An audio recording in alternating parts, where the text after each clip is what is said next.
Yes. It's the Very A podcast, motherfuckers. Woo! We're here. We finally got Wes on here.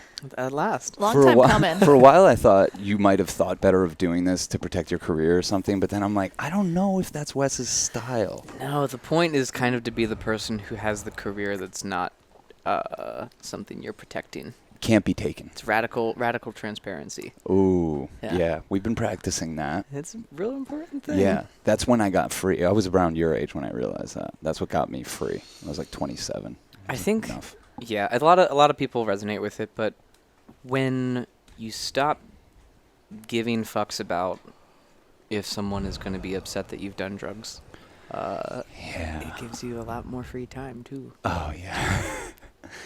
Yeah, don't we spend a lot of time fucking worrying about, especially when we first get into drugs, when you're first exploring them in those headspaces? Well, we used to have to get into cars with strangers. Yeah. And that would definitely fuck you up anyway, because that's like... Yeah. The But what guys do you here. mean, cars with strangers? Like to buy drugs from somebody. Oh. Think about how it starts out in mostly everyone's life. It's shady as fuck. There's some Albanian guy who pulls up and like sells you something that might be baby aspirin ground up in a little bag, and then maybe it's broccoli. But yeah, who knows? Yeah, so it's kind of steeped in paranoia to begin with. But yeah, I mean, when I got to the place where I was just smoking joints before I went into meetings, before I went into the most important meetings, the most important things in my life, I'm like, whatever, I'm owning my lifestyle. If everyone here knows I'm high, that's a good thing, you know? Yeah, I think I've also had the luxury of only never having real jobs and working in music, which is like you're powered by something anyway. You're a loser if you're not high. Yeah. It's like, oh, you don't smoke weed? Like, what's wrong with this narc? Yeah. Toss me this fucking lighter. Ooh. Nice. We have more than one lighter, but we'll probably just do this the whole time. I don't know. So how do we introduce Wes? What do you say about a guy like Wes, Cass? There. What do you say? On his way to being one of the most interesting men in the world. Oh, yeah, that's a good way of saying it. Ooh, oh my God. Show them your fingers, Wes. Oh, Lord. Oh my God. Oh, my God. This is just the tip. Yeah, that's Just just the tip. That's just You know the Tip of the tip. iceberg. Yeah. That's called Ehlers-Danlos There's a lot of other syndrome. things he brings to the table other than his plate and his bendy fingers. Yeah, the you gotta show them what's up. Yeah, I mean, to me, you're like a big mixture of fire and air energy. A lot of air, you know. Give me that air energy. Yeah. Oh, you know what I just found out? Wes is actually a Cancer rising. We didn't know that. We thought he was something else. And Oh, yeah. Someone fucked up my chart by like 15 minutes. But we hang out with a lot of Cancers, and we've been noticing lot of that. Cancer And I was energy. like, it makes sense that you're part of this water Yeah. flow. All checks out. And the crab is like orange. Yeah.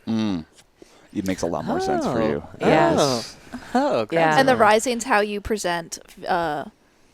No, it's not. Yeah, how you present like physically, right? It's your life force and your born body. And usually when people meet you, it's like what will come across to them in your energy, because your sun is really your chosen identity. So you actually have to like kind of conversate with somebody enough for them to be like, oh, I kind of get her universe is revolving around these ideals or these values. Yeah. Versus your life force is more of something that's not even in the front of your brain. It's just sort of like how you move through the world. Well, if it's orange, it checks out.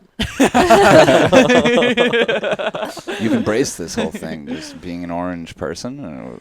It started with a pair of Converses that I ordered when there was a line of Converses called the Chuck 2s, which have like Nike insoles, like Lunarian insoles, and they had like padding at the back, and they had elastic to hold the tongues in place. So if you remember all of the Chuck Taylors, All-Stars, they fall to the side. They fall to the side, they destroy your arches, Yeah. they ruin your feet. Yeah. And it was just the opposite of all of those. And the line was discontinuing.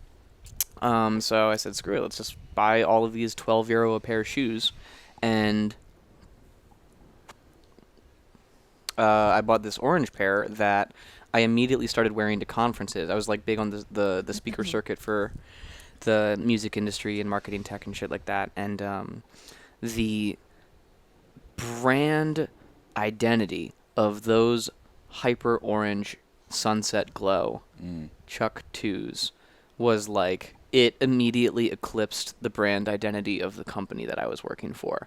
So my boss got back from a conference in Japan and was like, yo, Wesley's orange shoes as a like personal brand has passed our several thousand subscribers, industry trade magazines notoriety. Like he got back and all these people were like, "Oh, great to meet you. What do you do?" And he's like, "Oh, I run Music Ally." And he's like, "Oh, what's that?" And I'm like, "We're here all the time. Guy with the orange shoes." And they're like, "Ah, orange shoes, Wesley."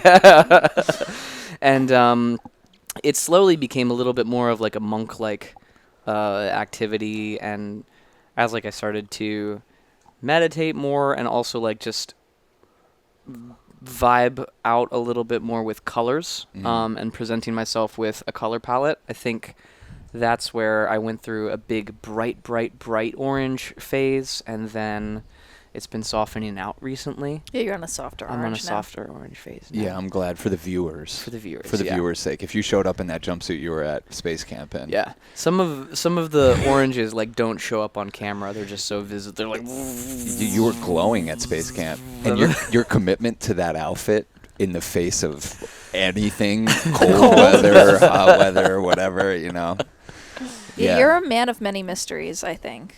And that's why it's like I don't have a quick answer because it's like you're just how do I put this? To me, I know you're so much to so many people, but to me you've been so like reliable and funny and interesting that I'm like I get why everyone has like a very powerful relationship with you, but it's interesting that it traverses so many areas, where it's like you really are like you were there in the music industry, but like I don't know you as a music man. You're just like my bestie, you know? Yeah.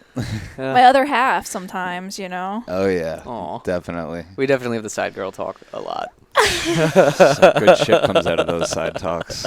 Some really good Somebody needs to have them. Yeah. Let's just put everything right in the universe for a second. Yeah. Yeah, well, I mean, that's how we know you. And it's so, when I think about this now, it's kind of crazy that the stars aligned in that way. Because how the fuck would we know each other otherwise? You just showed up at Space Camp not knowing what it was. Yeah, we met because I'd booked the weekend off, which is a very rare thing for me to do, to block out like several days of nothing but something. Like I never do that anymore. But like booked the whole weekend off to just shoot music videos. And then the videographer, for whatever reason, just like couldn't make it. And Oh, no way. yeah, and that was it. So Alexa, the then girlfriend of my artist Lil Bird, was like, "Well, Wes, instead you've got to come to Space Camp with me." And I'm like, "Great. I already have the flight to Atlanta. I'll just come in the car with you and show up to Space Camp, meet you." I'm like, "Hi, Sean. What do you do here?" And you're like, "I'm one of the organizers." And I'm like, "Great. What is this?" I'm like, I don't really know. We're finding out, man. But I think it's also why our relationship is just so it's like the most organic of just like, hey, a bunch of paths came together and here it went. Yeah, So like we weren't on any pedestal in your mind. You didn't know who we were, and it was refreshing for us. I was like, oh man, some person that like knows nothing about this thing, they're here, and it very quickly felt like you were throwing the event and we were guests there. Yeah, You know what I mean? he was like, I moved to the water, and Yeah. this is what you're looking for. Everyone's and had hey, by the bananas. way, yeah, everyone's good. Everyone's taken taken care of.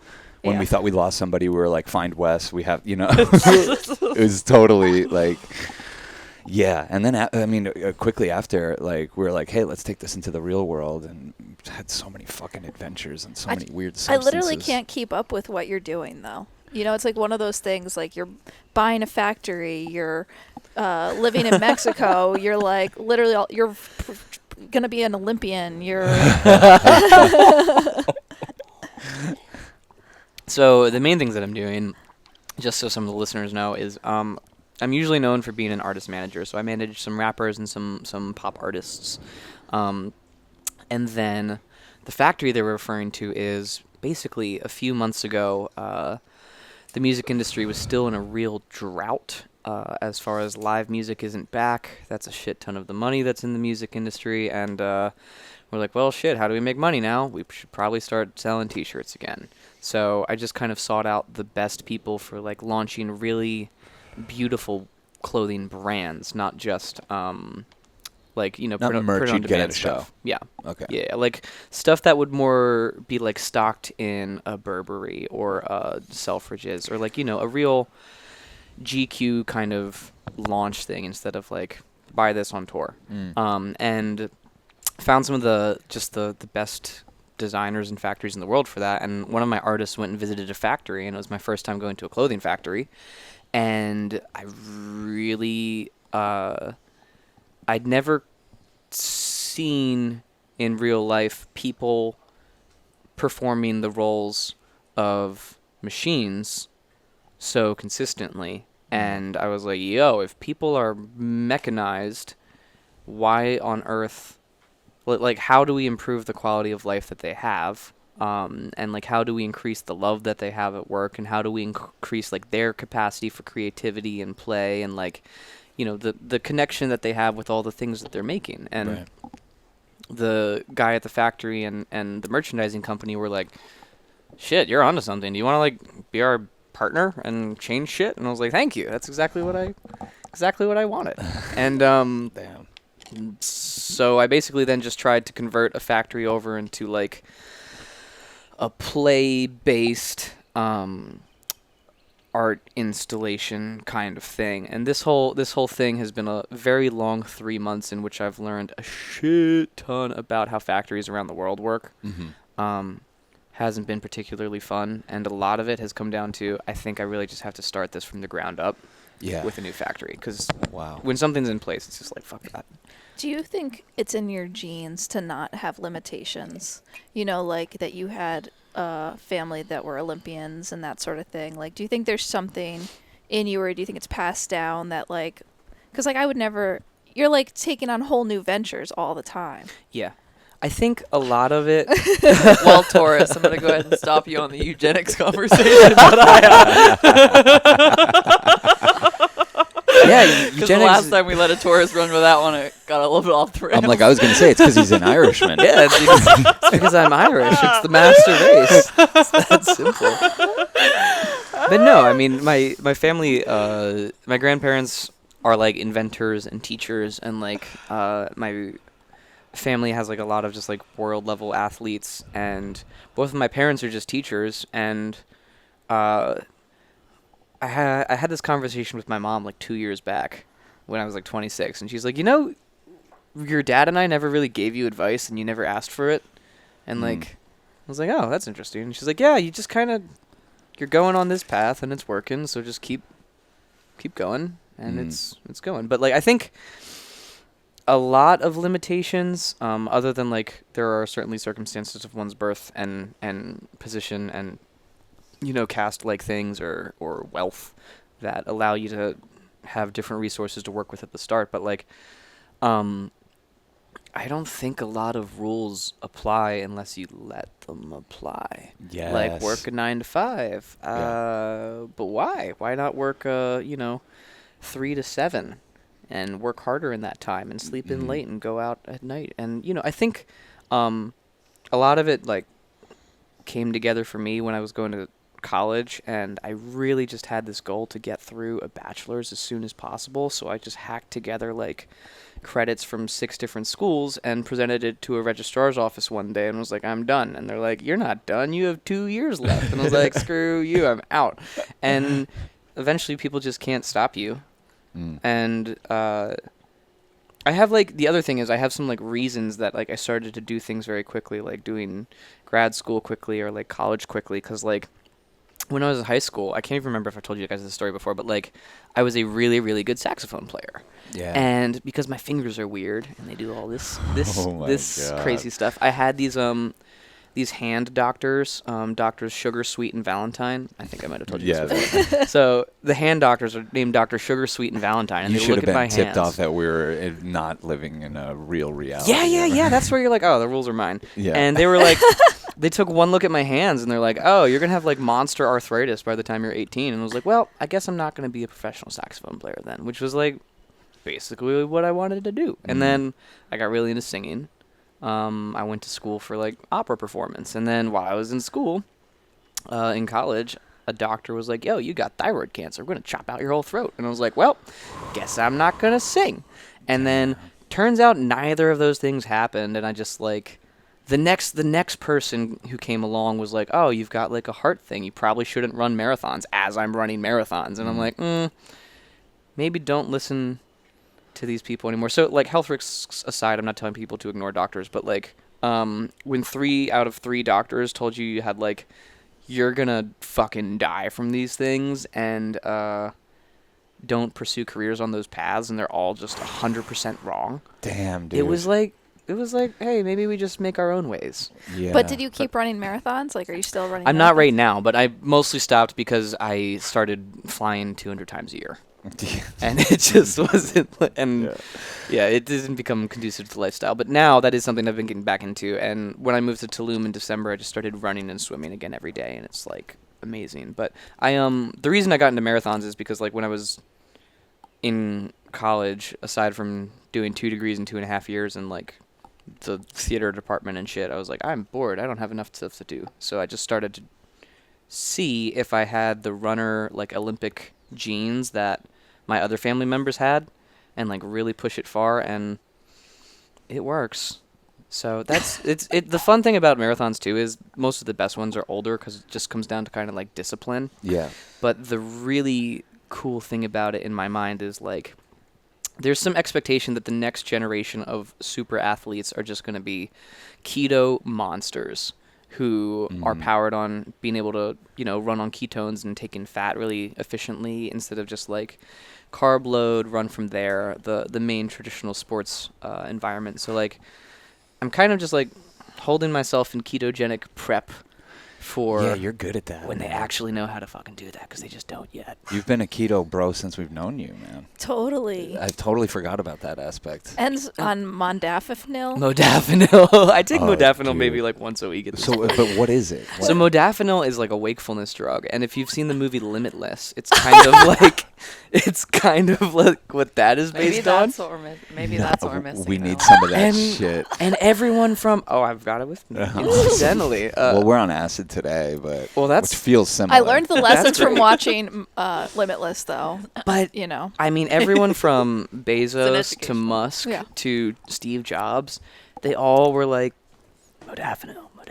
Really? So there's definitely some common denominator between the way it works and some very productive humans. But the thing about Modafinil is it makes you very awake and clear, but it doesn't make you edgy or like coffee. jittery like coffee. Like I have a hard time with caffeine. I do not like Adderall at all. But you also can sleep on it and get REM sleep on it, which is like, hey, that's weird.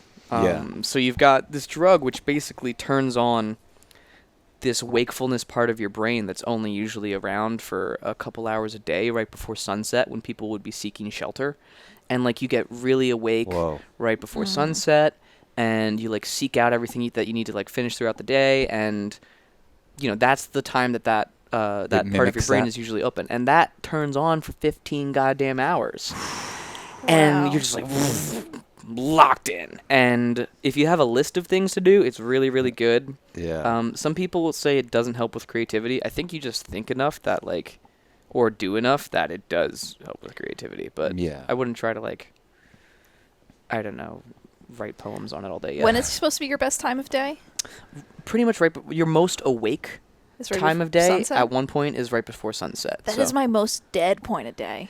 That's so funny. I'm like, I can't. It also depends on when you eat and the temperature and how physically active you've been, all that stuff. But like as far as like the adenosine levels and your body basically acquires like sleep debt the longer you're awake.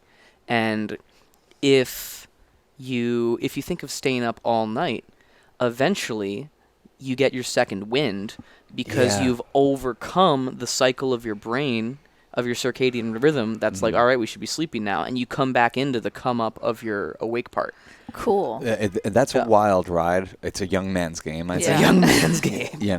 I do like to do it maybe once a year, but you forget about that. Like when you're a kid and you have a sleepover or something, you're all excited, and then like somehow you're catching a second wind at like 3 a.m. It's like, whoa. I mean, do you guys ever jacked pull up. all-nighters for any reason at this point in Acid. Acid, okay. And like once a year. Yeah, we just did it basically up at Joey's. No, we didn't. No? We slept for like 7 hours. Well, you're saying fucking idiots. You guys have never gotten less than like 8 hours I around know. me since I've met you. I know. We like to sleep. Yeah, you But guys we nail switched it. the schedule Nail a it. little bit, like to accommodate, because like I like watching the sun come up. I love that Same. stuff, but yeah, my body can't naturally do that No, for you no got reason it anymore. costs you. I'm at this new place where I wouldn't say I'm addicted, but I realize that nicotine really helps me. And I It's probably something that's worth saying because a lot of people knock it. Yeah.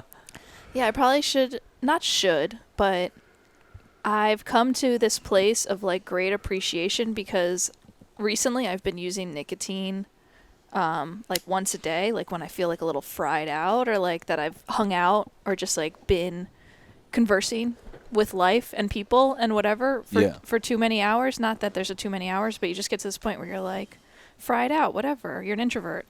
And then I do nicotine and I'm like, feel amazing. I'm like, I could go another 10 hours.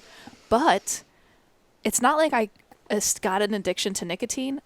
I just used to go into the evening fried out and not like recuperate until the next day. So now I'm like, oh, there's these things that actually really help us. And it's just this like game of inputs. Like Mara really put it well, is like talking about how we just like keep putting stuff into the brew, and you put one thing and you have to put something else to like balance it out, whether it's like caffeine and then weed and then this and then that. And then when you don't do anything, you can get really clear and go on like have these natural highs, but like life is too fun to not do weed or coffee or nicotine or whatever it is. So it's, I don't know. I feel like I'm having a different dance with my vices lately. Maybe they don't have to be vices. You know, maybe we could reframe them as things that help you. The things with the vice tax. Yeah. Yeah. Yeah. I don't think there's nothing I do every day except for drink water at this point. I take some vitamins almost every day and like a bunch of silly supplements, but not that silly. Well, you have the Joe Rogan On It. On It. You have a Yeah. 6-month supply. On It, total human. No, I got a giant supply of On It, absolutely. And a lot of people do like the On It stuff is like a great nutritional blend, but a couple individual items out of it you would feel the first time you took them. Really? Like Alpha Brain. Like if you take Alpha Brain, oh my god, you take that I've shit on taken its it. own. I loved it. Yeah. Yeah. We only had like a 2-week supply, and it was so expensive. I was like, fuck, it's so man, expensive. I can't keep going with this, but I did feel a difference. But what is that shit? I mean, that shit is basically acetylcholine precursors, and acetylcholine is like the chemical that your brain needs to access and create memories. Whoa. So that's pretty helpful. Wow. That's pretty cool. I can't remember. It's probably a mushroom that does that. I think it's cat's claw and a couple other roots. But I also do the Stammet 7 blend almost every day. And That's that, fancy. honestly, I don't think I would ever say I've physically or mentally, like, noticed that on its own. But I don't know. I fuck with it. So. I feel like I've noticed lion's mane as a real Clarity thing, you know? Your mind is, like, super supported, and maybe more connections are being made. Yeah, it's interesting. I, like... have spent a lot of time in my life like wanting to like figure out how to, and I get to this place now where I'm like, I don't care as much, or I just trust that the good stuff will find me. And then when I get the right messages at the right time, or like, you know, you could tell me about Modafinil for like 10 years until like I'm ready to hear Modafinil, and I'm gonna be like, oh, okay, I'll try that, you know? I mean, how many years have you taken Kratom before you're finally like, maybe a week ago, like, I like this stuff. I like this. I'm like, yeah, we've been taking it for fucking like 7 years. So, yeah. Yeesh. Yeah. Kratom was wacky. I mean... Yeah. I mean... And really, like, these plants, these consciousnesses, these friends, just like our human friends, like, what a blessing it is to have these outside sources as tuning forks and not have to insource everything all of the fucking time and be totally alone in this universe, you know? And I always talk about, when we talk about sobriety, about the idea that it doesn't exist. Yeah. That's my favorite perspective sober? on sobriety. Who's sober? Because, the idea that you are ever going to exist uninfluenced by things around you is a total joke. And you get to be an intentional alchemist in this lifetime. Right. You know, with the friends that you're around and the people that you let in and the drugs that you do and the food that you eat and the thoughts that you think.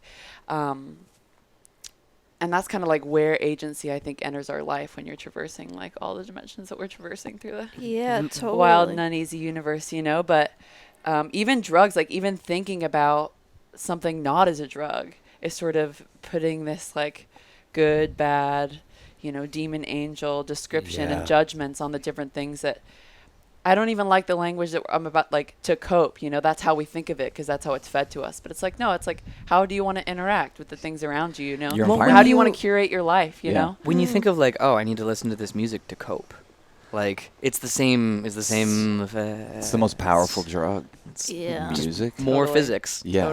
Totally, exactly. More physics. Yeah, it's interesting thinking about it as medication versus just like choices, because Yeah. even on the last podcast I talked about alcohol, which I love talking shit on alcohol. Yeah. But I also It's a hell of a drug. I just also feel humbled by it, because I feel like I get these messages like, yo, you can judge, but like know that the people who drink like accomplish a lot more than you in life, and that because they do, Yeah. they have to maybe balance it, and that life is all balance, and like I don't necessarily have the right prescription.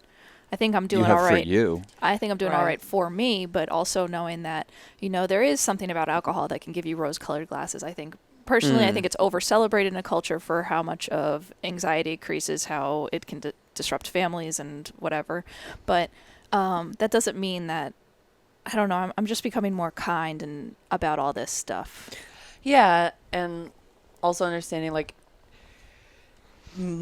most interactions with the rest of the world outside of yourself, there is an element of fire to Thank it. you. Right. And we're all on different karmic paths, and we all have different power dynamics with our own fire and with the fire outside of us. Right. And some of us are on paths where we're really in control of it, and some of us are on paths where we're doing this more like a submissive power dance with it, where we're not sure Right. what. I mean, you fucking yesterday as we were pulling up, you were like, I like that you smoke tobacco sometimes. And I was like, my heart started racing in like a different kind of, I was like, what is this? This is like. I love that. And then you told me, you're like, It was very Mare has romantic. some controversial stuff. It was very like to say. romantic to say that to me, like. That's so. Oh my god. She's like, I know that's controversial. I probably shouldn't tell you that, but like, I like when you smoke it. And I'm like, I do too. I do too. Mare wants you to die sooner. Yeah, well, that's the whole thing. I was just She's like, don't live on this earth without me too long. I had a grandfather who smoked cigarettes, who worked out every morning, lifted weights before his full-time job. I don't think they Before he was kicked off necessarily. the planet and didn't die of natural causes, but Yeah, they're not a death sentence, and I don't smoke that much tobacco. it's an added. I mean, again, like when we talk about drugs, the placebo thing comes in too, right? Because Yeah. like now we know that has basically the same amount of positive accuracy as most drugs that we prescribe people on. Really. For healing and detriment. Like if Right. someone's like, "Oh, this is bad for you," and you just keep doing it, you're like, "Oh my god, I'm killing myself." Oh, well, that's And how I so- used to get with food, is thinking like, Yeah. oh, I'd eat Yes. this thing and I'd think it's bad for me. And I was literally like creating health issues. Yeah, Weaponizing everything Yeah. that went into her body. And then like, also with being this- too selective about my diet, that I'm like only eating sweet potatoes, and then that goes in the wrong direction. Yeah, and that's I really think like how allergies come up in people. It's like these subconscious spin outs where you think that you can't interact with something, like you're incapable of doing Yeah, it. You right. can't interface with it, and then it gets into your cells to a point that they're like, I'm declaring myself not allergic to nuts anymore. So like, yes, You because that was do. going to be a I controversial topic in our relationship. it was Yeah. a whole thing. Like I spent like Mare doesn't want you childhood- allowed on planes. Just she just wants you to drop God, it. do we need No, we don't everything need to go be there. aired? We don't need to go. We don't need to go there. That's hysterical. If I had anybody's, yeah, okay. But like I used to like have to go to the hospital after I ate pistachios, and Fuck, now like I know your body changes a couple times throughout life as far as like allergy development and stuff goes, but I'm also gonna say I just kind of ignored that part a lot and just Yeah. kept fucking eating them, and like cashews, pistachios, almonds, we're back, baby. Oh, Are you man. serious? We're You're back. fucking around I now? had almond milk yesterday. I had cashews 2 days ago. I had like This is why I a love wrap this that was like filled with almonds. I'm like, I'm fine. I had Yes. pistachios in Miami 2 Well, weeks isn't ago. it because like, we have like a cycle of 7 years where our Something body like that, yeah. regenerates every 7 years, so you can lose certain aspects of yourself? It was time to give it up. I saw it's that more fun to someone- say that I acided out. I don't of think my you were system. limited to 7 years. I think you got that all the time. Yeah. I also Yeah. think there was Every someone moment. who was deadly allergic to peanuts. That and was me. I was That's amazing. Yeah. That you're not anymore, hopefully. But I think that there's regimens where you can eat like a peanut M&M every morning. Yeah. And you can get like kind of Used your to it. body like acclimated. I heard of Don't them try doing this. some trials Not a with recommendation. MDMA, and it was helping people get over being allergic to cats. Yeah. They would take MDMA and be around cats who were allergic to them, and then they weren't allergic to them anymore. I'm telling you, a lot of my cat allergy was thrust on me. And a lot of the times they would get allergic reactions from people too with like fake roses if somebody was allergic to roses. They did a lot of placebo experiments with allergies as well. And they would get allergic to the fake rose. Yes. So it's something. So it's a deep psychosomatic. Like, who knows what happened to them in a past? Autoimmune stuff, you know what I mean? It's like, yeah. Well, that's why MDMA is good because it's anti-inflammatory. Yeah, and the there's anti-inflammatory is a huge part. good properties about that it that too. probably can heal you. But it also makes me wonder, what happened to people with roses in past lives? Like, don't you think it must be some sort of, or cats. like some of these Oh, triggers yeah, of that course. are Of course. food things or fear things, or like coming from? Well, I loved when they proved a couple years ago the rabbit study with the generational trauma. I mean, not that it's like something to celebrate, but it is something to celebrate. How They it's traumatize rabbits? Yeah, they traumatize rabbits like they always do. Robert's These gonna fucking fucking scientists. They'll get their Tough deal in this life, man. But you know, like whenever they heard a sound, they would get like a shock or whatever, and then the kids would have the same sort of reaction, and the grandkids would have the same sort of reaction. So we got to understand that trauma is passed down in your cells, in memories. So yeah, like maybe it was a past life, maybe it was your mom, maybe it was, you know, great grandma. totally. There's like this biblical line somewhere of like the sins of like the father will pass down 2 generations or some shit Oh, like yeah. that, and you're like, ooh, Oh, yeah. ooh, to be Oh, yeah. reinterpreted. Yeah, you gotta be straight for your little children's, Yeah. I mean, or not have them because you're like, fuck it, Not let's end this there burden right yet. now. why would you keep pulling people into this madness? Come on. Because if we don't, someone else is anyway. Leave them alone. What about the hungry souls that want to? They're already here. They're here already. We're the hungry souls. Do you think Someone it- I'd never heard that until like 2 days ago, and someone was like, one of my exes and I were hanging out, and she's like, "You've slowed down." I was like, "Yeah, motorcycle accident did that to me." And she was like, "It's good. You had some real hungry soul stuff going on." And I was like, "I don't know what that is." And she's like, "Oh, well, you guys can probably describe it better than I, but in much of Buddhism, there's kind of an idea that souls that left Earth unfulfilled will come back seeking like extreme experience a lot. And if you see people kind of living like for the next highest of highs, which I would definitely say That's us. That's this We're- room. we're- This room. Hungry Soul Club? Hungry Yeah. Soul Club. Yeah. Ooh, Yeah. a new podcast coming. Yeah. Yeah, I see it astrologically as like a strong, like dragon head placement too, a strong north node in your chart. So you have this like incessant, literally hunger of the soul out there in the world, and different people have different placements and different strengths that come out, and they're more apparent to me in different people. But I was also talking to my mom a rare occasion yesterday about this and about being around different levels of hunger in relationships. Yeah, And right. how sometimes that can come into conflict. And essentially just bringing it down to like speed too. We were talking about physics earlier, where you can bring it all down to physics. Like some people just, I think, are built karmically and energetically to be running at a certain speed and to be running fast, right? To be carrying certain burdens. And when they're not, you can feel really, you get into depression, you get into manic depression, Yep. and they're unfulfilled. But some people are also feel like, are definitely not. depend on, You like, meet them and it's more of like a, Like me. yeah, there's more of a, there's different value system and a different intent about it. So, Yeah, because if you got like that fire, that Aries Mars placement in whatever house, in your body, you might be a runner Right. or Right. sexy. right. And if you don't run, that'll probably manifest some other way. Yeah. Jeez. I don't know. I like going fast. I don't mind going slow. That's great. Yeah, and it'll shift. That's the fun thing about getting older. Is like now I have enough of a sample size in my life where I'm like, wow, things changed. Like when I was Wes's age, I was really the same way, but it was just films. Like fucking let's do this fucking shit. And it calmed down, It really calmed down, and I'm still really inspired and still really want to make stuff, but it's coming from a whole different perspective now. Totally. I think we have moments of being, or extended times of being more introverted and extroverted too. Yeah. In your life. Mm-hmm. Yeah, I feel Where like there's just, like, a I'm need. still recovering from like this first chapter of filmmaking I did, and I fucked around so much and kind of got a lot of attention for it, and I'm like I've been recovering from that. Yeah. for a while. While you were in your real go, let's do this phase, were there like other people that you were just like keeping an eye on like at the same time, and you're like, oh my god, what are they doing? What Oh, am like I peers? What are we doing? I don't know. It's like, were there people who gave you either insecurities or you used as benchmarks or things like all that? the people, like, and it's not even to knock them, but like the people that I thought were way more talented than me working at History Channel, that's what I was like freelancing over there, and I could still be doing it. A lot of those guys still are, God bless them, but like I thought they were more talented than me and they were still around there.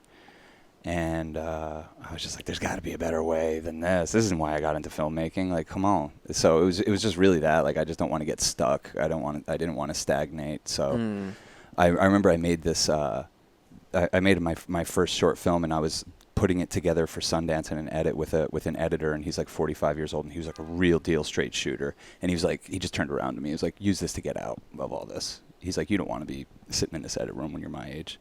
And now I'm starting to be his age, and I'm like, whew, whoa. Like, I remember that day. Like, I was like, cool, yeah, I made this Sundance film, and like, yeah, awesome, I'll be back here doing history promos. And he's like, use this to get out of here, man. Yeah. And I was like, all right, cool. Yeah, I will. Let's just like let bygones be bygones and keep moving on. But Yeah. the main inspiration for me and for us is like, there's bands like Jeff the Brotherhood or Kurt Vile that are my age. And I see, like, they always end up putting out an album when we put out a film, and, like, you kind of see where they're going, and they're getting more far out, and then saying, like, fuck it. Then they sign with the major label and say fuck them and make the weird thing. So, like, we're mainly inspired by that. Or, like, yeah, seeing the filmmakers that you love who, like, make the unpopular thing, and you're like, oh, that's a path. That's an option to not give a fuck about. Who cares if anyone watches this? Because I'm grateful that film exists. Like, that's my favorite thing that they've done, and they were doing it almost just for me, it feels like, or just for them, and I'm like, get to like Les benefit Blank from spent that. 3 years of his life filming Leon Russell from 1971 to 1974, just immersed in Leon Russell's world, made this masterpiece of a film, and Leon Russell was like, we can't put this out, and it didn't do anything for like 40 years, and then it finally comes out, and it's like a fucking game changer type of fucking project, and it must have broken his heart that didn't come out, and yeah, I mean, we've had brushes with things like that, but yeah, I mainly just like I want to make our work and stay inspired and keep making stuff through whatever medium we're messing with at the time. Right now, it seems to be podcasts and community and stuff. Have you seen the what is it? So Ray-Bans and Facebook and Instagram are putting out glasses that like just it's Ray-Bans but you record shit. Oh shit! Interesting. They I have knew like this was spatial coming. audio and everything too. Snap's been trying to do this for a while, but Yeah. like I just love. It's gonna revolutionize porn. It's gonna revolutionize a lot of shit. As I was walking over to the train to get here, like I was listening to this one album by Fred again, and it came out during the pandemic, and it's fucking heartbreaking and beautiful. But like, it starts with this song that goes, "If only you could see yourself through my eyes," which is like a beautiful line. And I'm just walking around with my noise canceling headphones on through the city, and I'm just like, wow, just imagine like seeing everything from someone else's point of view, hearing everything that they're hearing, and like that's a cool empathy building, like life kind of enhancing experience. And I think like that's a really nice opportunity. I don't think like VR or anything like that is there yet, but as far as just jumping into somebody else's eyes for like an artistic second as like they're blocking out the world and they're just going about their day, seeing what they're looking at. Are they smiling at people? Are they blinking a lot? Are they like there's just it made me self-reflect a whole lot. Just that line and the knowledge that POV cameras are built into glasses now, and you're like, that's cool. Yeah. We all serve our own gods and masters, and that's why it's like funny to talk about this, because like maybe some of it relates with someone else because they have maybe similar astrological placements, but ultimately there's no like right way to do this thing, and that's cool too, because you can see it from like expanding to different people's perspectives. But it's kind of cool that there's all this stuff that you can't ever see, that pre-programmed stuff from their great-great-grandmother or whatever. Like there's no true way to jump into someone else's skin unless you take a very good amount of acid, probably. Yeah. This also got me thinking, interestingly, I've been thinking a couple days about, so on like the other day I watched Ready Player One and Altered Carbon in one night, and Ready Player One is like a big VR-based game where like it's 30 years in the future and everyone has like an omnidirectional treadmill, a haptic suit, a VR headset, and life outside basically sucks. Yeah, they live in like trailers that are all like piled on top of each other in like a dust bowl. Yeah. And then altered carbon is like space age shit. Time doesn't matter because we can just take all your memories, put them on a chip, poke it in the back of a human meat suit, and now your brain is in that human. And like, you can just keep unplugging that stack and putting it in other skins and going from there. And like, each time there's an adjustment, but eventually, like, you can just like update your stack into the cloud and go from there. And I was watching this, like, these two movies side by side, just trying to take notes on all of the different things required or able to do to your own identity in both of those worlds. And like, imagine if you wanted to build a Westworld version of you, like, and we just started with like, Alexa, every conversation your iPhone's heard. And like, there's already a Black Mirror episode about this of like, just plug in your phone and give it access to all of your conversations with this person, and it'll make this person as accurate as possible. And like, that can't be that far. And one of my cyborg friend buddies is like, Wes, you should start doing that with NFTs. And you should you should allow people to package up every single piece of their own personal information and put it in their own little folder that they can control for their, as long as they want, that Facebook could pay to access eventually one day, that Amazon could pay to get recommendation information out of, things like that. And then you just start to look at all of the different things that you could plug in. Like, imagine if you actually did own your Facebook browsing or your Instagram browsing or your Amazon listening or like your Spotify, your Apple Music, all of that data, and you could just shove it into one little package of you. That'll be coming soon. Yeah. Would you sell it? Like, would you sell it? I think you would license individual it. You would license it to companies. I know, but would you? Oh God. So would I sell mine? No. Yeah. So it's like, who? No, I think most people wouldn't. But if you would only have better listening recommendations or like music recommendations or Netflix recommendations. Advertisements, exactly. But like, if you could, like, I've already clean slated a lot of like social media, like advertising data, browser stuff like that. And when you go back to a browser after having clean slated all of your cookies and everything like that, that it has tracking you, the ads are shit. Like, you get like Home Depot, insurance, meat, McDonald's, like there's cars, there's like a very finite number of like highest spending advertisers that cut through, and it doesn't impact your life at all. Most of the time it doesn't anyway, but like, there's some point where I think advertising is going to have to switch to being actual value ads. And like, you'll just, I mean, I've been saying this to like the NYU kids that I teach and like the Berkeley kids that I teach for years. Like, if you're making ads, don't just make like an ad. Like, don't make a fucking piece of media that's an advertisement. Make a value ad. And if it's a value ad, then you're informing people or giving them like useful information or beautiful content or something like that. It's almost like you're not subverting capitalism, but you're making the experience of everyone's life better with the thing that you're making, instead of just like, hey, 15% off IKEA. Yeah. Like, imagine if there's like, and this is where WeTransfer, a couple other companies, almost exclusively like made fucking music videos with people like Bjork or other artists or rising artists, and said like, look, this is our advertising. You like it? This is what we do. We help artists make art. And then give us money if you like what we do as well. And like, that I think is going to be, the next kind of like, if you think of trend-based marketing, how like H&M will market like feminism or hop on whatever it is. I think sustainability and like art creation and value adds are all just going to be people vying for that perception of authenticity eventually. Oh, totally. Because like, that's how we even have a company. Yeah. Just because people see that we tap into an authenticity and a realness, and they're like, can we hire you to do that for our fake-ass fucking company that doesn't stand for anything? Yeah. Actually stands for the opposite. It actually stands for the opposite, and they're like, let's get some of that. And we're like, we'll do it for a price, you motherfuckers. But it steals our soul in the meantime. We'll do it for money. Yeah. Yeah. But it's fucked up. There's got to be a better way. I think what you're talking about is revolutionary, though. Yeah. Like, just even the idea that, like, wait a second, they already have all this access to all this folder that you're talking about. They already have, and they don't already pay have us that. for it. They have that already, They're which not is paying why us? we have to, like, Internet V2 is like where the consumer starts with having access and ownership of that.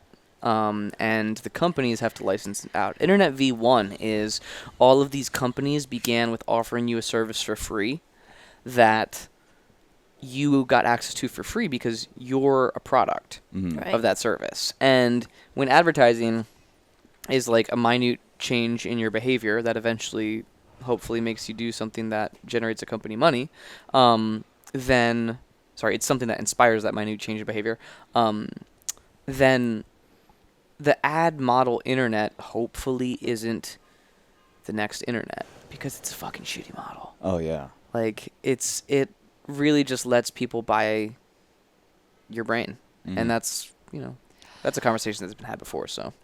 Yeah, and like, God, what an amazing like set of universes the internet has opened up, especially for people that are more secluded and don't have as much physical community. But I think, yeah, trying to look at it as just that, like a portal and a transit to more physical community, I think will be more reinforced the more that we do it, because it's not a replacement. Mm-mm. You know what I mean? Yeah. Online communities are obviously vital and necessary, and we need to put more into them, but it's not a Yeah. replacement. No, I think one little 3-point thing that I came up with while trying to figure out how advertising works is applicable to a lot more than advertising. Like, if you're making something, here's how it's going to work. It has to have a connection to a community. If nobody knows about it, they're never going to be able to fuck with it. Doesn't matter what it is. If Yeah. you're making tables, if you're making films, if you're selling something, like whatever, you Music. need music. You need connection to community. It needs to be accessible, and it needs to be in some way a value add.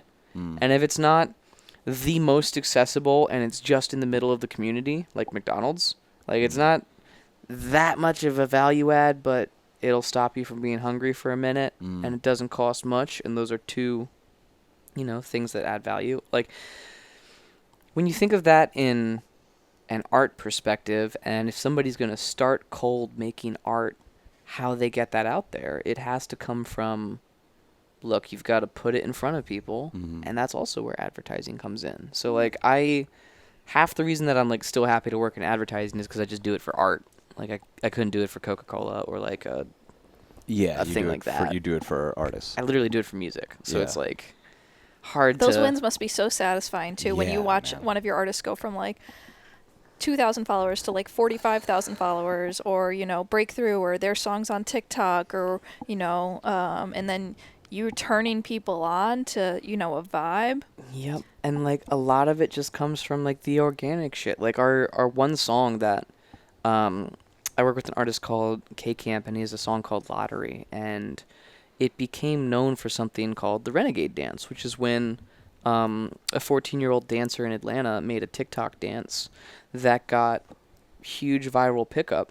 But, like, for months and months and months and months and months, we had been, like, slow burning this record in the dance community forever. Like, we made this record in Jungle City in Alicia Keys' studio in New York on a shitty rainy day on a not sold out tour, and, like, we heard it and it almost blew out the speakers of, like, our MacBook we were listening to in the hotel room, and it was like, oh, we got one.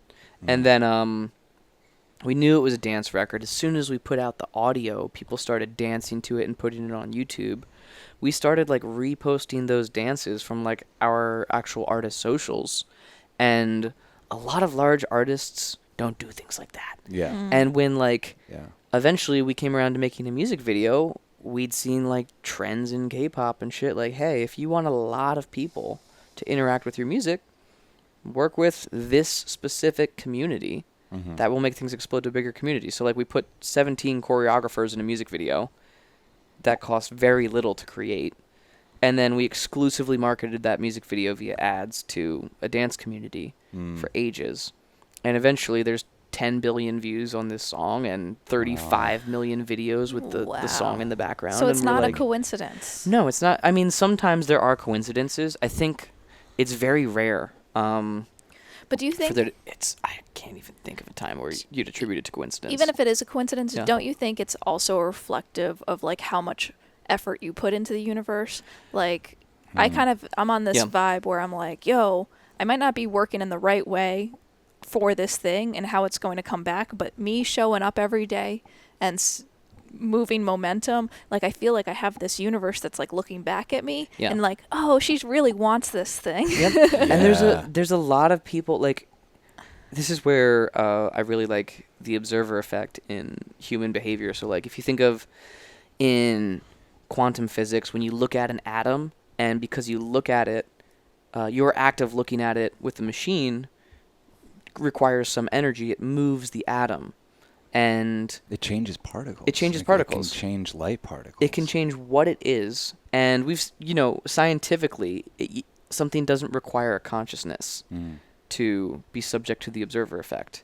And consciousness of the observer is not required either. So like if you have a machine looking at a molecule, we've observed into large sized molecules, which is decently sized, that by looking at it, you can change it, you can move it. And the act of watching something changes what it's doing and changes what it is. Mm. And then you think of people, watching who has seen their Instagram story or creating something knowing that it's going to be viewed, or when they're on camera and they behave differently. All of those things, like when the observer effect is happening and you're watching someone and you're acting differently because you're watching them, even if you're just acting differently by watching them, and you're not going through your life and being super present or whatever, and they know they're being watched or they're doing something that's going to be watched, so they behave differently.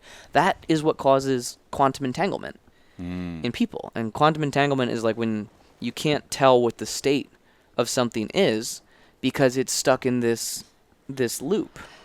Dope. Yeah. So you get screens out of people's faces. You teach them to just go live their lives, and then you solve a bunch of quantum entanglement. The other night here, one of my best witchy friends, Alexa, and we came out of the K-hole and realized, oh my God, clowns solve quantum entanglement because they behave the same way when they're being watched as when they're not being watched. Okay. So Jump in here. Can you know that for sure though? I think it's different for each clown.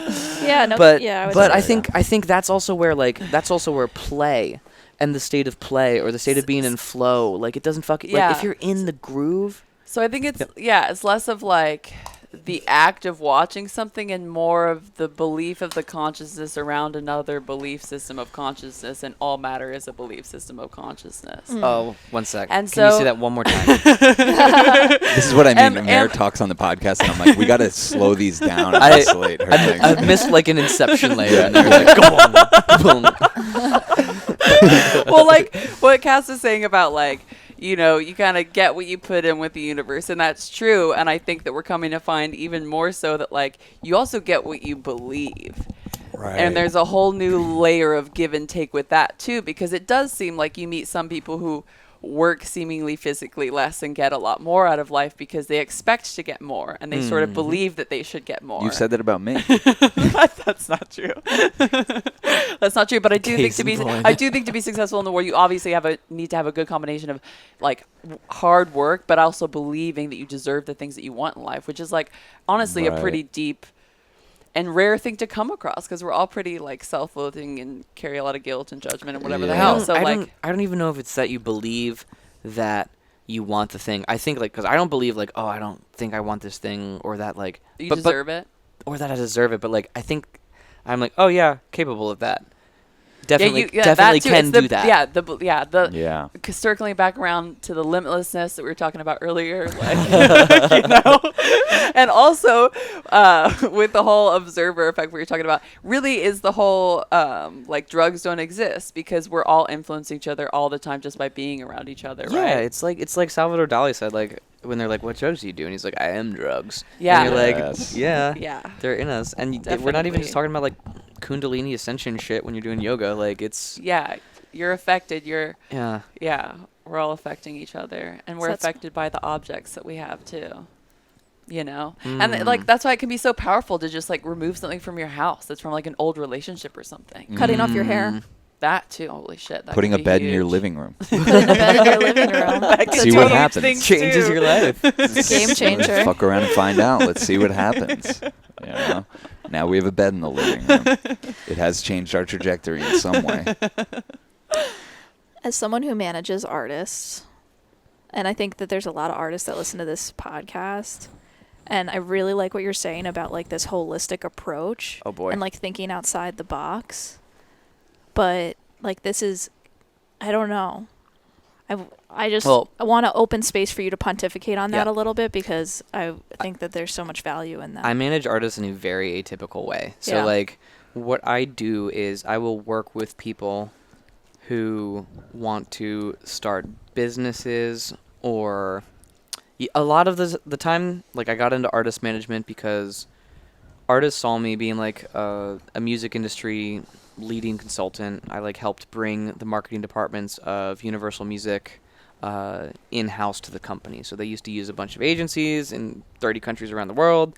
Then they're like, screw it, it's way more cost effective to do this ourselves, as it is. And I was the person who like helped bring that whole movement to the broader music industry of, hey, managers, if you are controlling the marketing for your artist, then the artist, like, you know, you and the artist, assuming the manager is actually working on the behalf of the artist, which is like, if that's not a given, then something's screwed up. When the artist's will is directly behind the marketing that's happening, or like the creative that's coming out, or the whole plot and rollout of a record, it's way more powerful than when, hey, this big 150-year-old beast of a company that owns all of the pipes to getting music famous has decided this is what the art is. Right. So a couple rappers basically said, like, look, man, we are screwed in hip hop. Like, industry is messed up all sorts of different ways.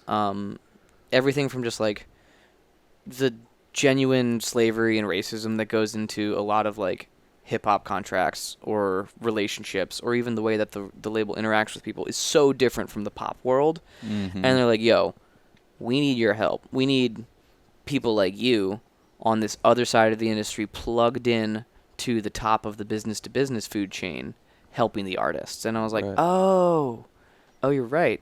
And then basically I moved back to America and kicked off the 501c6 trade body in the U.S. Called the Music Managers Forum, which has been around for years but hasn't been super active since the era of before CDs.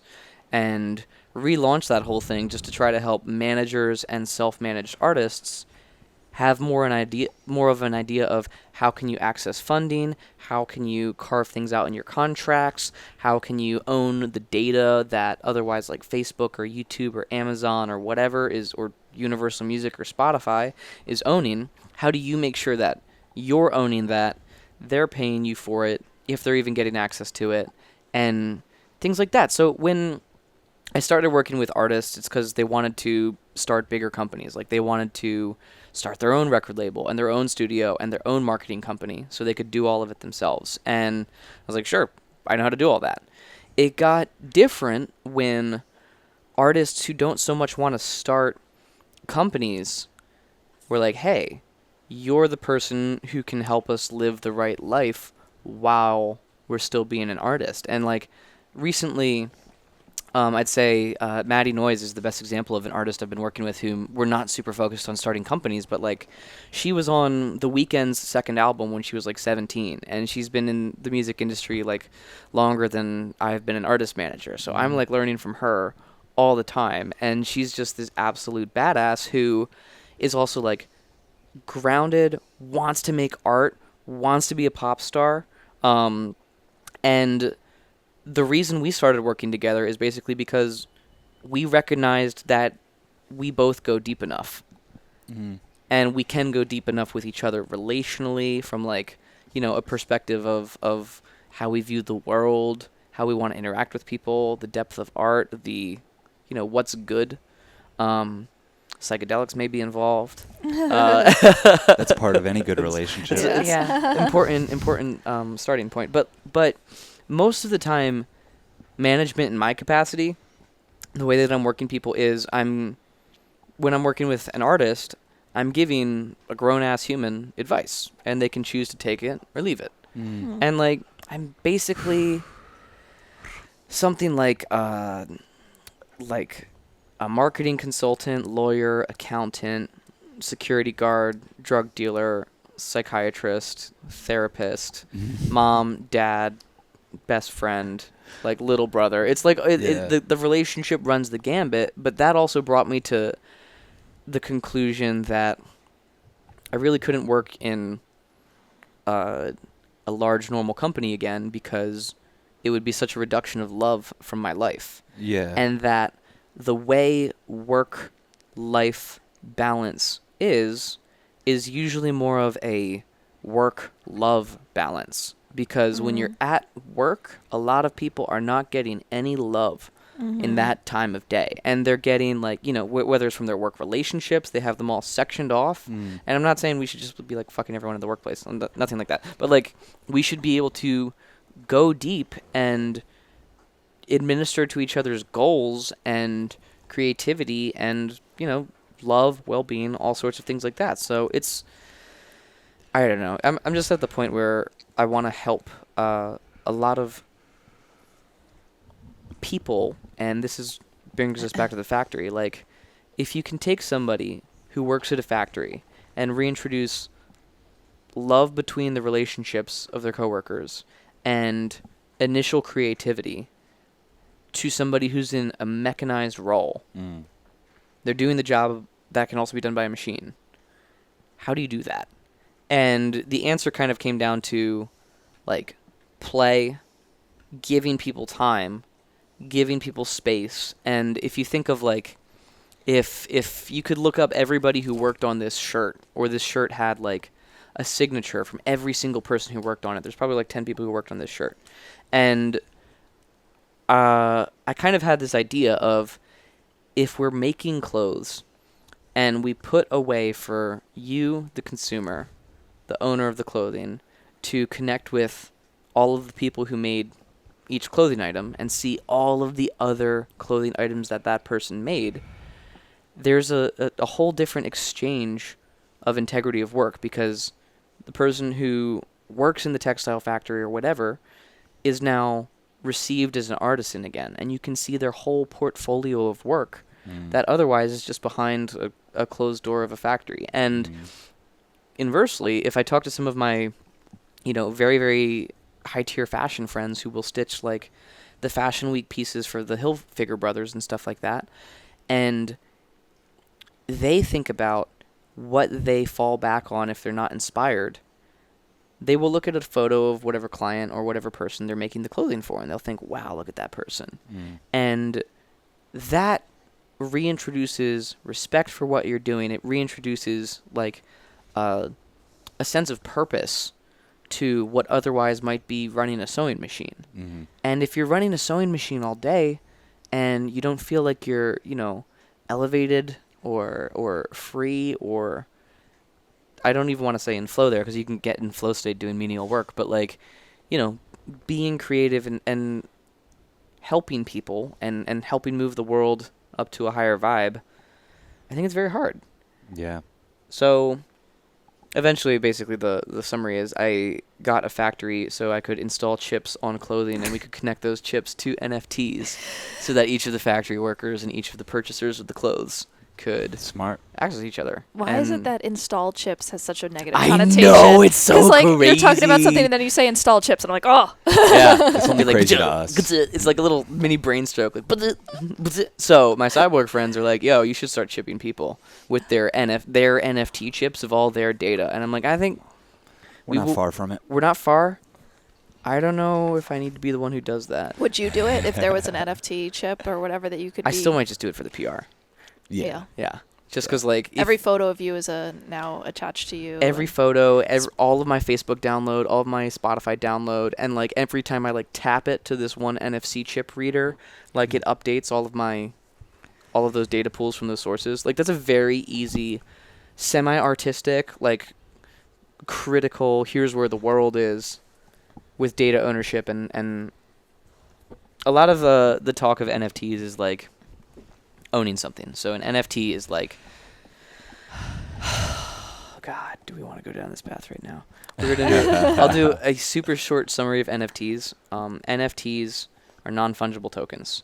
That means something is unique, and it can be shown that it is unique. Now, when we put something like that on a blockchain and we say, hey, here is a contract for a house. It's for this specific house. Only one person can own this contract at a time. That's a pretty easy way to think, oh, okay, so if I buy that contract while it's an NFT, that's straightforward. Then that's like a very practical kind of utilitarian use of NFTs.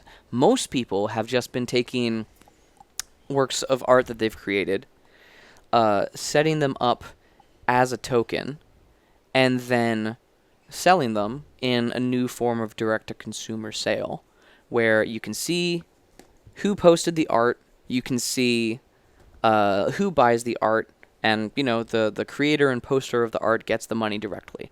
And that's cool. Because all of that shit is done on top of different blockchains or in different programmable systems, that means creators have the control to post things. Their community can visibly see that the actual creator, if it's authenticated or whatever, posted it, and they can then purchase it directly. So it's just kind of, it can apply to physical goods, it can apply to digital goods. Right now, collectibles, limited run art, passes, like, hey, you own this thing, and it lets you access a concert or something, or games are kind of the three main uses of this. And I think on the consumer side, like outside of the entertainment industry, a lot of what NFTs have to offer is just like, it's a verifiable transaction that anybody who has access to the blockchain on which the transaction is registered can look it up. And if that's the deed to a house, and only the person who owns the deed to the house can sell the deed to the house, but everybody else can see who owns it and everything like that, that's how they're using it for things like real estate in Africa. If you think of art, it's pretty straightforward as well, but like the reality is there aren't hundreds of millions of people out there buying art every day, so we've seen some drop off in the art on NFTs market in the last couple months. And then other things like, concert tickets, albums, like having access to something and using an NFT as the pass, where if you own this, it allows you to unlock this. That'll, it's a great simple use. Eventually, all of this shit becomes really, really useful down the 3D printing line, because cryptocurrencies are primarily backed by processing power and energy. So if the amount of energy and the base materials and the blueprint for printing are the only three things required for a 3D printer to print your food, your new iPhone, your candle, whatever. It's, a blueprint, it's base material molecules, and it's electricity, basically.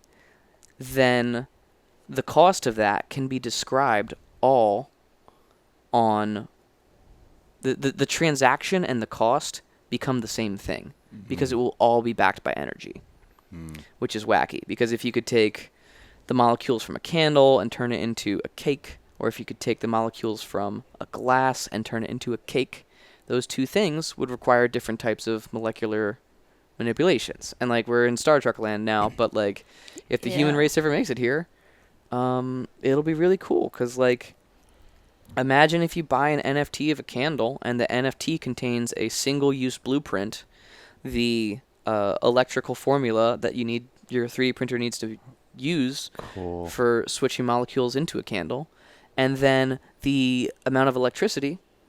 All of those things are described as a currency which is created through electricity. Wow.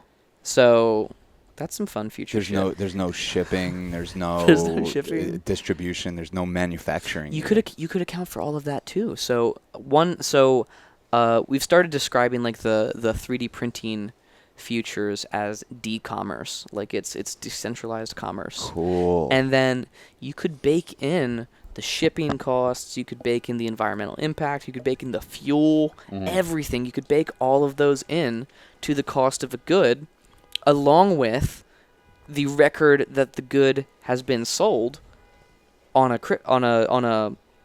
blockchain transaction. Like, you can add all of those costs of energy and everything in one place, and that's the only point where, like, not the only point, it's one of the main points at which cryptocurrencies have, like, a different kind of advantage over fiat currencies like the dollar, or just database transactions, like when you buy something on Shopify. Yeah, that's some real... Come a little closer. That's some future You're shit. a man Oh, of the yeah. future, man. If Mowgli wanted to sit in for that. Mowgli's very interested in Mowgli's like, NFTs. whoa, and crypto. NFTs. Yeah, he's like, what? I ain't never heard anything like this before. Wait, I thought he Nice has Hawaiian bra. He talks pigeon. Oh, yeah, no, I know. So how's he say it? How does he say it? The internet will I'm gonna judge you forever on offend this. someone. Yeah, don't. Be warned. Yeah. I would get canceled even more than I already have. Yeah, today. true. So let me Damn, that just was air good. out the rest of my controversial opinions, since Yeah. that's obviously been a theme of this podcast. Airing of opinions. Airing opinions. Do we need any more clothes? Oh, I don't think so. Ever? I have I I have know. 6 shirts. You know? Yeah. Yeah. Do we, like, it feels like maybe we just need recycling plants. This is also where 3D printing gets real cool. You know what I mean? Yeah, and then the other thing is, like, okay, you can make their job super amazing and cool, but isn't outsourcing to robots essentially? That's what we're trying. That's to what do. we're that's what we're trying to do. Because then they don't Yeah. have to do the work. I'm down Fuck with that the too. work. Yeah. But we just don't want Screw the work. only Yeah. the top Screw the clothes. CEO being the only one who benefits from that. You Yeah. know, like we should be getting paid because we don't have to do as much work. No, yeah, exactly. That's I'm right with you. universal basic. Yeah. Yeah. Yeah. Robot tax is cool. Yeah. I do want to do a Church of Chill sweatshirt in the fall that has all these secret drug pockets, though. Oh. And I want it to be Not very so secret quality. anymore. Yeah, now they're not going to be secret. Cass's Well, if the specialty. TSA is listening. Most people haven't seen this It's the cool podcast in the TSA. Yeah. TSA. So, Yeah, we might need your help with that. If you're in the TSA, don't be a narc. yeah, Oh, don't be yeah. a narc. Don't I be don't a think narc. that, you know what, I have to say, I think they're mostly cool. they seem like they have to do a weird-ass job. Every TSA person I met, I loved. Yeah.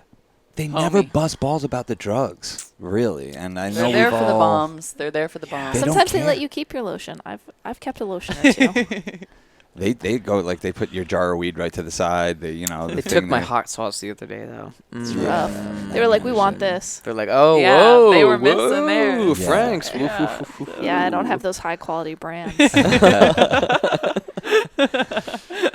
Oh, You travel with hot sauce in your usually. purse. Swag. Pretty frequently. I usually have like a little bottle of Jack and some hot sauce. Damn. The little Jack Daniels. A little like the airline Jack Daniels. Like I'll just get like a Diet Coke and Jack on That really flights. frames you differently. And It I'll does. just It really does. It Oh, changes everything. It's almost it is Like, it is my word. it is almost never for me though. That's the thing. Mm. Oh, when you have That's where- someone next to you that's freaking out, you're like, "Here, take this." It's usually for artists. Yeah. Okay. It's like I've got yeah. It's like having a blast. It's like, hit this shit. Yeah, I'm it's like, thinking about getting a Valium tranquilizer. Yeah. Oh my God. Don't you need one of those in your life? oh, I know someone who has an oxytocin vape. Like they make oxytocin nebulizers. And you just like Like- kneel on somebody's arms and Would. This Like, is the blow future it of into their drugs. face. This is Oxytocin? the future of injecting people with empathy. What? Like just here, hit this. Whoa. Wait, so you Oh can my God. vaporize Oxytocin. Like the drug that when you're falling in love. Yes, and when having you- sex. you're It's having like those sex, wafers in Rick and You're Morty. you're holding someone for like 8 seconds. Yeah. You're kissing someone, like oxytocin, MDMA, oxytocin. What? You Is can this get this. bad? I think it'll be really good for a lot of people. Like I met this monster of a person who works for Instagram. And is like, yo, censorship, hell yeah! Like, You want to be like, "Here, hit this. It's DMT." Yeah. Hit this, you'll go somewhere, and like, hit this, it's tobacco. hit Yeah. this, Yeah. anything. But Sometimes the means to an end, y'all. Hape. Just hit we 'em. need the double nostril It's ones. coming. You know what It's I mean? coming. it's coming. Yeah. Oh yeah. We have It's in the we have mail. a I'm very telling you, interesting shipment coming. One of those, a Valium tranquilizer going, ready to hold yeah. any kind of ceremony. Yeah. I think any kind of Bring it. Freak out on me. I dare you. Jesus Christ. That's the future of drugs. You hit someone with oxytocin. You Oxytocin. just cut straight to You the just chase. immediately bonded. Yeah. You're like, boom, we're soul bonded. Soul We have bonded. soul bonded. I have Slut initiated a dragons. soul bond with the Astral slut dragon. Phoenix. Holy fuck. Yeah, it's like that you create some karmic entanglement if you fucking. Maybe. So another thing Maybe. about quantum You know? entanglement that I'm not too Maybe. keen on is like calling it quantum entanglement, because like the most recent major use of entanglement is Will and Jada Pinkett Smith and their entanglements with other people, and like the word entanglement is basically a negative thing, but we don't know if it's fucking negative. I don't think of it as. We're just I think stuck of in the each word- other's loop. Yeah. It's And- cool. And who knows what that means? Oh my Yeah. god, entanglement is what I was talking about earlier with influence and sobriety and limitlessness. Guys, It's the same entanglement thing. is the name of this episode. Yeah. Quantum Fucking entanglement. Can't get away. entanglement. Can't get away from entanglement. it. Quantum is a little bit of a less favorable word in my mind these days because it seems like people say it. Quantum don't It just know what means comes it it's with a lot. Quantum, And you're quantum for the viewers, it basically just means it's more than binary. Mm. And it might be 4, it might be a little bit more. But Mm. like, Rick and Morty taught us a lot about that in that episode where they kept breaking time. oh I was- yeah, it's a real yeah. one. Yeah, I was thinking we gotta watch the episode where And the vat of acid one has it too. they get the tranquilizer for Jessica to fall in love with Morty, but then it spreads to the whole town. Oh yeah, Oh, the that's guys. Great. I haven't seen that one in a second. I gotta Yeah. rewatch that one. That's Yep. a good one. That's like Yep. the 5th episode or Yep. something. yeah. Yep, classic. Cronenbergs, Yeah. Cronenbergs everywhere. Damn. Yeah, so you can get entangled. I think there's a lot of parasocial entanglement. What does That- parasocial mean? Meaning somebody that you have a one-way relationship with via social media. Maybe they don't know you. Maybe it's a podcast. Like you've listened to every episode of Joe Rogan. You have- Every single. He's one. like basically your BFF. I basically know his entire life for like 15 Yeah. years now. Or You have a some shit. parasocial relationship with Yeah, Joe yeah. Rogan. Uh-huh. Like Oh, it's crazy. I don't know that word. and it's an entanglement It's on an a level. You know, it's so weird. It's so weird because I feel like this is like the first time in history we're getting mega dosed with that. Yeah, just so everyone knows, I'm not crazy. I basically over COVID was locked up in my 680 square foot apartment. Had and, never heard of Joe Rogan. Had never, ever listened to Joe Rogan, watched a comedy special, anything like that. And then someone sent me some great interview. I can't even remember what it was. I think it was it might have been Dennis McKenna. It might have been like one of the mythology episodes. I can't remember. But anyway, Paul Stamets. somewhere along that line, I was like, yo, this shit's great. And then I watched like 3 episodes a day as I was just going through my work day.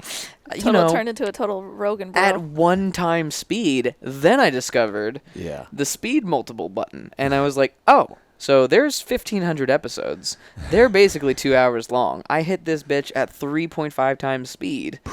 Pew! And I Yeah. just used it basically to download the knowledge of everyone that was in that show, and then a bunch of shitty comedy, and then some funny comedy, and then Yeah. I've skipped the MMA episodes basically for the most part, except for like with a lot of the coaches and people like Francis Ngannou, and like You can learn. Maybe from we can Yeah. watch them together since that seems to be my life you can just trajectory. burn through the just gonna MMA shows, say- 200 episodes. I was Yeah. just gonna say, multiple people having this vision for Mare being an MMA fighter Yeah. is really hilarious. Yeah. It does get her I laughing. would not too. want to fight Mara. Hell I no, would- No dude. way. She's got like half a foot on me. Like, No. Shit. and man. some life experience. and that some could, fucking experience. She told me she could beat me in a fight, and I thought that's when I started thinking about this. And then I without me even mentioning it, Joey said the same thing. He was like, "Mare could be an MMA fighter." I was like, "I know." I just want to see her like walk down I'd the pay to aisle. watch her tap someone out. Oh Yeah. my god, yeah. Those fighter braids, and she comes charging out. You know. So scary. Oh my Yeah. god. Yeah, You know who else could be a fighter?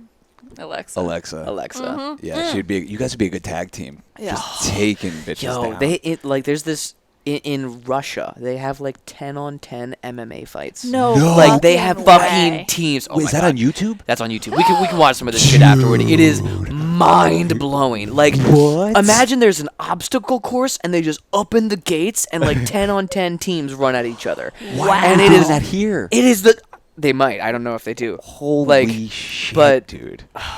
It's a lot to keep an eye on. Wow. It's crazy though. But That's imagine fucking like awesome. if you're the one guy who gets cornered by 3 UFC motherfuckers and you're just dead. That's Oh my definitely God. the future of MMA. Yeah. So I'm kind of over Yeah. this one-on-one thing. Yeah, the one-on-one thing, it's a little too personal and brutal. It's cool. The storyline gets involved. It gets people's emotions up. And But imagine gangs. 5-on-5.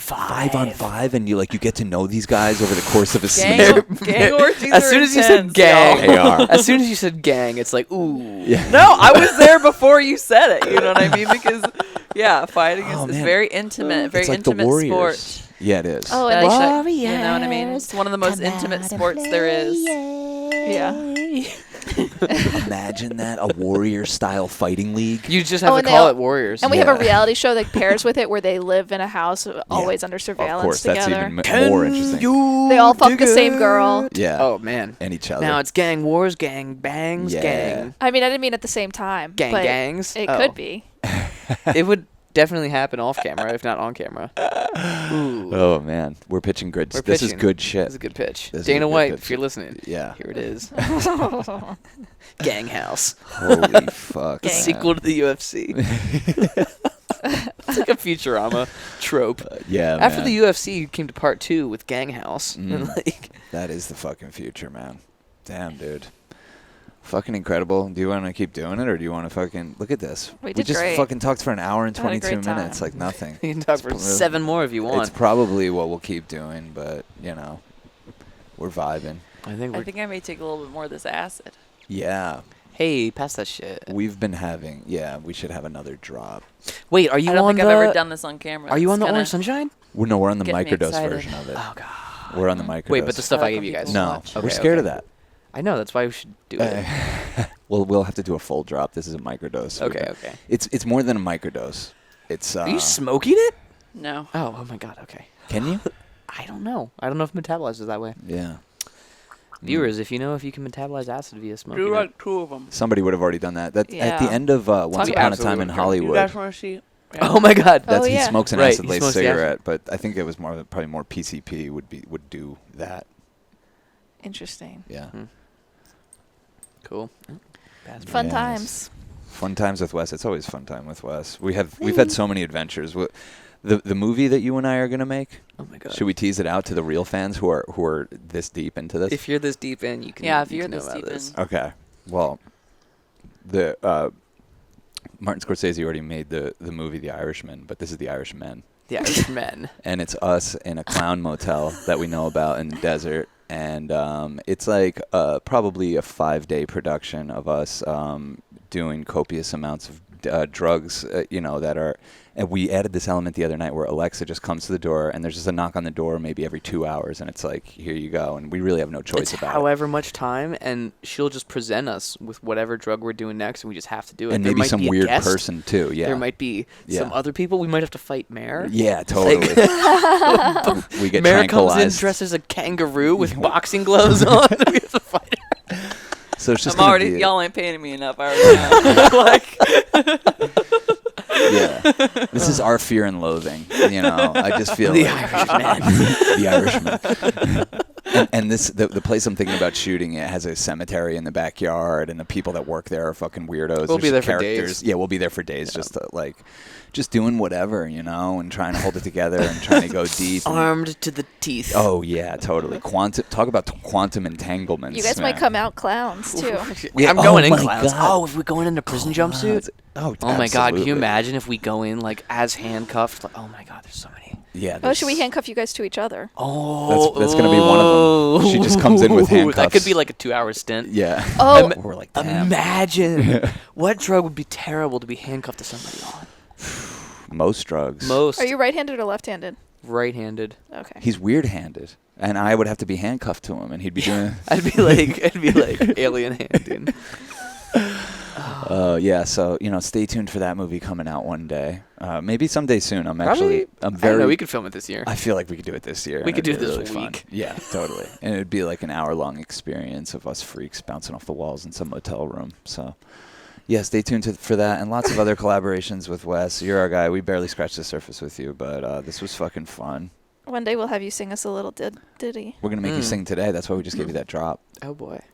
Sing for your supper, Wes. Yeah. We're gonna go up to the roof and sing opera. Yeah. Yeah. Exactly. I've been singing a lot more the last couple months. Oh, I've been calling it in. Moving. yeah. Mayor's been calling it in. Calling it So in. we're gonna get him to sing. I'll take credit for it. Yeah, definitely. Because we're quantumly entangled. Yeah. We're entangled. We're in an entanglement. Yeah, we are. We are. Well, thanks for listening, y'all. This is Wes. He's our boy. Thanks, and guys. Of course, Mayor, me, and Cass. Church of Chill, or patreon.com/Church of Chill to get in on the rest of the action. Bonus episodes, our Discord community, and the music fucking blast. Which Join are the best. Hungry Souls Entanglement Club. Yeah. Hungry Souls Radio. Yeah. That's not a bad. Oh. Yeah, Hungry Souls Radio. Hungry Souls Radio coming alongside the Irish Men. That's going to be the soundtrack. Let's write that down. That could be a good. Yeah, definitely. Should we end this with a shot of my blister? Oh No. my God. Yeah. As long as we don't pop it. Please Hold get it that up in to- there. Hold it up to that camera. Yeah, You're yeah, not. focus This on is it. my. Yeah. You're not working hard enough. You're Yeah. not working hard enough. That's how much Mare wants to learn guitar. She's It's willing been like that to- for 5 days. That's so gnarly. She sacrificed oh her my God. thumb. We're waiting for that thing to pop. I'm waiting for it to get together. you know? Yeah, god damn. Oof. Peace and love, fuckers. Peace and love, motherfuckers.